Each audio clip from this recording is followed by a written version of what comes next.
Hi everyone, you are watching serial Syapa. मैं हूं शिवानी, लेकर आई हूं आपके लिए आप ही के favourite TV serial advocate Anjali Awasthi की इंटरेस्टिंग अपडेट। क्या होगा शो की कहानी में, आगे जानने के लिए चैनल को सब्सक्राइब कीजिए, नोटिफिकेशन बेल दबाएं और साथ ही इस वीडियो को लाइक शेयर करना बिल्कुल भी ना भूलें, ताकि कोई भी जानकारी आपसे स्किप ना हो पाए। जैसे ही हम आपको पोस्ट करें अपडेट सीधा मिल जाए। आने वाले एपिसोड में क्या होगा एडवोकेट अंजलि अवस्थी के, चलिए आपको बताते हैं। अपकमिंग ट्रैक में आप सब देखेंगे कि जो वेद है वो अपनी बारात लेकर आने के लिए फुल प्रूफ प्लानिंग कर चुका होगा और वो रेडी भी होगा। एपिसोड की शुरुआत होती है वेद की फैमिली के साथ, जो कि बारात के साथ वेडिंग वेन्यू पर पहुंच जाते हैं। स्टेपनी आता है और वो गणेश अवस्थी को बताता है कि बारात आ गई है। गणेश बेहद खुश होता है। गणेश खुशी खुशी पद्मा को फोन करके बताता है कि बेटा, बारात आ गई है, तुम आ जाओ, स्वागत के लिए, हमें मेहमान नवाजी के लिए तुम्हारी जरूरत पड़ेगी। पद्मा नीचे उतर कर आती है और आरती को बताती है कि तुम्हारे दूल्हे राजा आ गए हैं, हम उनका वेलकम करके आते हैं। यहाँ नीचे प्रॉपर रस्म रिवाज के साथ वेद का वेलकम किया जाएगा, उसकी आरती की जाएगी, मिठाई खिलाकर पानी पिलाकर उसे अंदर बुलाया जाएगा। हर तरफ खुशियां ही खुशियां फैली हुई होंगी, जहां पर आरती भी अपने वेद के बारे में सोचकर मन ही मन मुस्कुरा रही होगी। इधर दूसरी तरफ देखेंगे आप कि राघव, भजन और अभय वेडिंग वेन्यू पर पहुंच जाएंगे, यानी कि वो चौल में आएंगे और देखेंगे कि गणेश अवस्थी का घर दुल्हन की तरह सजा हुआ है। ये लोग काफी ज्यादा कंफ्यूज हो जाएंगे, ये सोच में पड़ जाएंगे कि आखिर गणेश अवस्थी के घर में से किसकी शादी हो रही है, आखिर ये सब क्या हो रहा है। तभी युवराज कहता है कि क्यों ना चलो हम स्लम चलकर अंजलि की हालत देखते हैं कि अंजलि आखिर किस स्थिति में है। और बाकी सब कहते हैं कि ठीक है, अंदर चलेंगे तो ये भी पता चल जाएगा कि आखिर ये शादी हो किसकी रही है और आखिर हमसे ये बात क्यों छिपाई गई। इधर दिखाया जाएगा कि आरती मंडप में आएगी और वेद के पास मुस्कुरा करके बैठ जाएगी। कली आरती की खुशी देखकर बेहद खुश होगी, तभी उसकी नजर आरती के हाथों पर जाएगी। वो सोचेगी कि आरती दीदी ने बैंगल्स तो पहनी ही नहीं है, वो अपने कमरे में ही छोड़ दी है।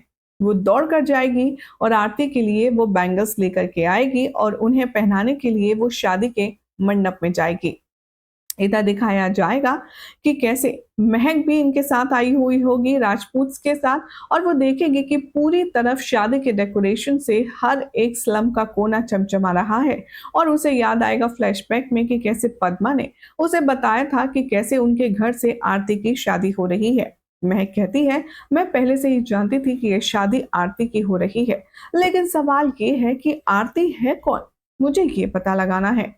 इधर दूसरी तरफ अब आप देखेंगे कि वेद और आरती एक दूसरे को वरमाला पहनाएंगे। आरती के चेहरे की चमक और उसकी खुशी देखकर सब लोगों को पता चल जाएगा कि वो वेद के साथ शादी करने को लेकर के इस प्रस्ताव से कितनी ज्यादा खुश है। लेकिन यहाँ पर राघव आने जाने वाले मेहमानों से पूछेंगे और कहेंगे कि आपने अंजलि को देखा है। तभी सब लोग शादी के मंडप की तरफ इशारा करेंगे और राघव कंफ्यूज हो जाएगा। वो सोचेगा कि ये हो क्या रहा है, क्या शादी हो रही है यहाँ पर अंजलि की फिर से, मुझे तो समझ नहीं आ रहा, हमें पता लगाना होगा। जैसे ही यहाँ पर दूल्हे का चेहरा दिखाया जाएगा, कली देखेगी वेद को और घबरा जाएगी। वो काफी ज्यादा सक पका जाएगी, वो इतनी ज्यादा परेशान हो जाएगी वेद को देखकर कि उसकी शक्ल देखकर के हर कोई अंदाजा लगा सकता है कि वो कितनी ज्यादा डरी और सहमी हुई है। आरती की नजर कली के एक्सप्रेशंस पर पड़ेगी और वो उसकी ओर जाने लगेगी। तभी गणेश अवस्थी कली को देख करके इशारा करेंगे आरती को न जाने का। आरती नहीं मानेगी, तब गणेश मजबूरन आरती का हाथ पकड़ेंगे और कहेंगे कि बेटा, ये तुम्हारी शादी हो रही है और ये तुम्हारी शादी का मंडप है, तुम इसे छोड़कर नहीं जा सकती। तभी वो कहेगी कि छोड़िए नानू, मुझे कली के पास जाना है, आप उसकी हालत नहीं देख रहे हैं, वो कितनी ज्यादा घबराई हुई है।